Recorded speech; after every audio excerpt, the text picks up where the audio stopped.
हजरत मोहम्मद सल्लल्लाहु अलैहि वसल्लम दुनिया के ऐसे महापुरुष थे, सबसे पहले आदर्शों को अपने ऊपर ढालते थे तब बताते थे। तो कुरान मजीद की आयतों के, अल्लाह के आदेशों के अनुसार ही आपका जीवन था। कुरान मजीद की सूरा 21 आयत नंबर 107 में अल्लाह का आदेश आया कि ए मोहम्मद, हमने तुमको सारी दुनिया के लिए रहमत बनाकर भेजा है, दयालु बनाकर भेजा है। एक बार एक आपके अनुयायी ने कहा, ए अल्लाह के रसूल, अपने विरोधियों पर लानत भेजिए और उनके लिए बद्दुआ कीजिए। हजरत मोहम्मद सल्लल्लाहु अलैहि वसल्लम ने कहा, मुझे अल्लाह ने बद्दुआ देने के लिए, लानत भेजने के लिए नहीं भेजा, हमें रहमत के लिए भेजा है, दया के लिए भेजा है। बद्र की लड़ाई में 73 कैदी लाए गए और मस्जिद नबी के खंबे में बांध दिए गए, बंधन कस के बांध दिए गए। एक आपके अनुयायी देर रात में उठे, उन्होंने देखा कि हजरत मोहम्मद सल्लल्लाहु अलैहि वसल्लम मस्जिद नबी में बड़ी बेचैनी से टहल रहे हैं। उन्होंने कहा कि ए अल्लाह के रसूल, आपने आराम नहीं फरमाया। आपने कहा कि मुझे इन कैदियों की तकलीफ देखी नहीं जा रही, ये नहीं सो पा रहे, तो मैं कैसे सो सकता हूं। ऐसे थे रहमत, ऐसी थी रहमत आपकी, ऐसे दयालु थे हजरत मोहम्मद सल्लल्लाहु अलैहि वसल्लम। ये दयालुता का नमूना जो दुश्मन को भी तकलीफ सहन नहीं कर सकता हो, वो इंसान दुनिया में ऐसा कोई इंसान नहीं था हजरत मोहम्मद सल्लल्लाहु अलैहि वसल्लम के सिवा। कुरान मजीद की सूरा 7 आयत नंबर 199 में अल्लाह का हुक्म है कि ए मोहम्मद, माफी का तरीका अपनाओ और भलाई का हुक्म देते रहो और अज्ञानियों से किनारा कर लो।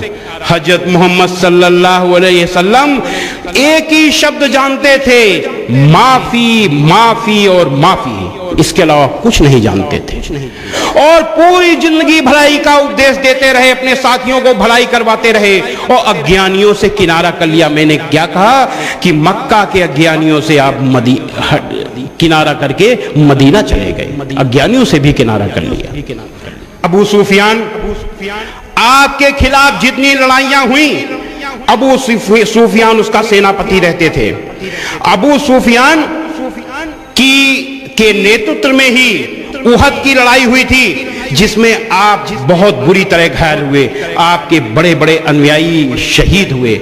इसके बाद भी फतेह मक्का के दिन आपने कहा कि अबू सुफियान को माफी, और अबू सुफियान के घर में जो दाखिल हो जाए उसे भी माफी, जो अपने घर के दरवाजे बंद कर ले उसे माफी, और जो इबादत गाह में दाखिल हो जाए उसे भी माफी। यानी किसी न किसी बहाने सबको माफी देने का बहाना चाहिए था हजरत मोहम्मद सल्लल्लाहु अलैहि वसल्लम को। और उस मक्का में माफी दिया जहां पर कदम कदम में पर आपके लिए रोड़े बिछाए गए, क्या क्या नहीं किया गया, उस मक्का के एक एक इंसान को आपने माफ कर दिया।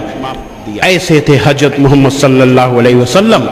लेकिन हर साल हर जगह सीरत के जलसे होते हैं, मुझको भी बुलाया जाता है, तो मैं एक ही बात कहता हूं कि मैं बोल रहा हूं, सीरत पर मैं बोल रहा हूं, मुझे अपने दिल पर हाथ रखना चाहिए कि हजरत मोहम्मद सल्लल्लाहु अलैहि वसल्लम के जिन आदर्शों को, जिस आचरण को मैं बता रहा हूं, क्या मैं उसका पालन करता हूं।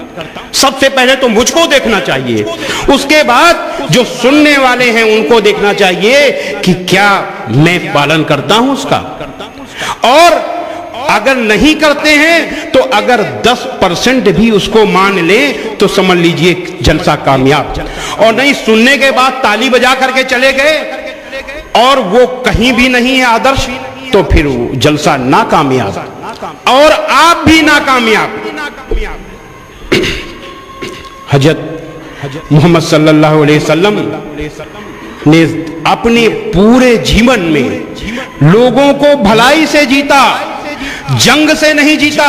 हजरत मोहम्मद सल्लल्लाहु अलैहि वसल्लम का नाम जिहाद से जोड़ दिया जाता है, जंग से जोड़ दिया जाता है। ये सबसे बड़ा अन्याय हुआ है आपके